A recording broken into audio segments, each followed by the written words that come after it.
औरंगाबादच्या डॉक्टर बाबासाहेब आंबेडकर मराठवाडा विद्यापीठामध्ये विद्यार्थी संघटनेच्या कार्यकर्त्यांनी राज्यशास्त्र विभागाच्या प्रमुखाला चक्क जिवे मारण्याची धमकी दिली आहे। एमफिलसाठी प्रवेश दे नाही तर तुझी खांडोळी करू अशा भाषेत धमकी देणाऱ्या 4 कार्यकर्त्यांविरोधात बेगमपुरा पोलीस स्टेशनमध्ये तक्रार दाखल करण्यात आली आहे। धमकी देणारा प्रकाश इंगळे हा भारिप बहुजन महासंघाशी संलग्न असलेल्या सम्यक विद्यार्थी संघटनेचा नेता असल्याची माहिती मिळते। दरम्यान 23 जून रोजी घडलेल्या या घटनेविरोधात कुलगुरूंकडे तक्रार करूनही काही कारवाई झाली नाही। त्यामुळे अखेर प्राध्यापक श्रीराम निकम यांनी स्वतः पोलीस आयुक्तांना भेटून तक्रार दाखल केली आहे। घरात घुसून एका वृद्ध महिलेची हत्या केल्याचा धक्कादायक प्रकार उल्हासनगरमध्ये उघडकीस आलाय।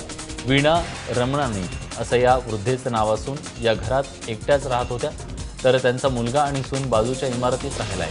सकाळी त्याचा मुलगा दीपक आपल्या आईसाठी चहा घेऊन आला तेव्हा सर्व प्रकार समोर आला।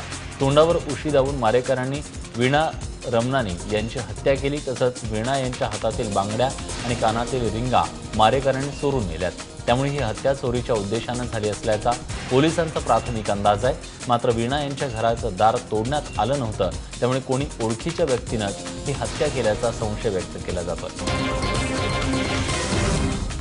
उल्हास नदीत चिमुकल्या मुलीला फेकणाऱ्या सावत्र पित्याचा अखेर ठाणे पोलिसांना शोध लागलाय। तुळशीराम सैनी असं मुलीला फेकल्यानंतर मोबाईल बंद करून धूम ठोकली होती। मात्र त्याने मोबाईल सुरू केल्यानं वर्तकनगर पोलिसांनी माग काढून त्याच्या मुसक्या आवळल्या।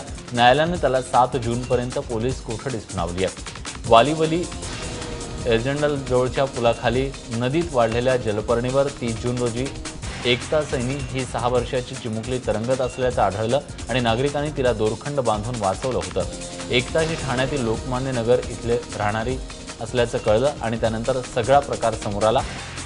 पत्नीशी झालेल्या वादातून तिचा सावत्र बाप तुळशीराम यानंच तिला बुधवारी अपहरण करून तिला जीवे मारण्याचा प्रयत्न केला असं समोर आलं। कोल्हापुरात घरफोड्या करणाऱ्या उत्तम राजाराम बारड या सराईत गुन्हेगाराला अटक करण्यात आली आहे। लक्ष्मीपुरी पोलिसांनी ही कारवाई केली आहे। आरोपीकडून रोख रकमेसह सुमारे 1 लाखांचा मुद्देमाल जप्त करण्यात आलाय। आरोपी उत्तम बारडकडून आणखी गुन्हे उघडकीस येण्याची दाट शक्यता आहे। दरम्यान जिल्ह्यातील विविध पोलीस ठाण्यात आतापर्यंत चोरीचे तब्बल 45 गुन्हे दाखल आहेत। त्यामुळे उत्तम बारडवर तडीपारीचा प्रस्तावाची कारवाई देखील असल्याची माहिती पोलीस उपाधीक्षक भारत कुमार राणे यांनी दिली आहे।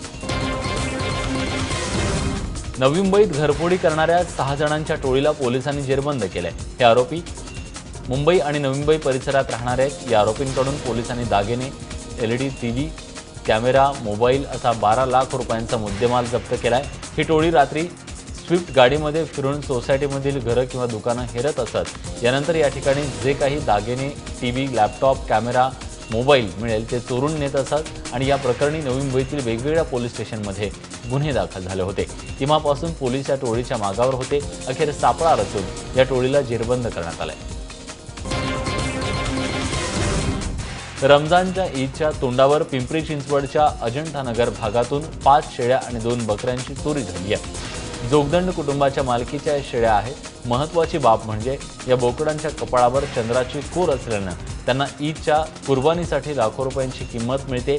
या चोरी प्रकरणी निगडी पोलीस स्टेशनमध्ये गुन्हा दाखल करण्यात आलाय। मात्र या चोरीमुळे शेळी पालन करणाऱ्या जोगदंड कुटुंबाला नुकसान सोसावं लागतंय।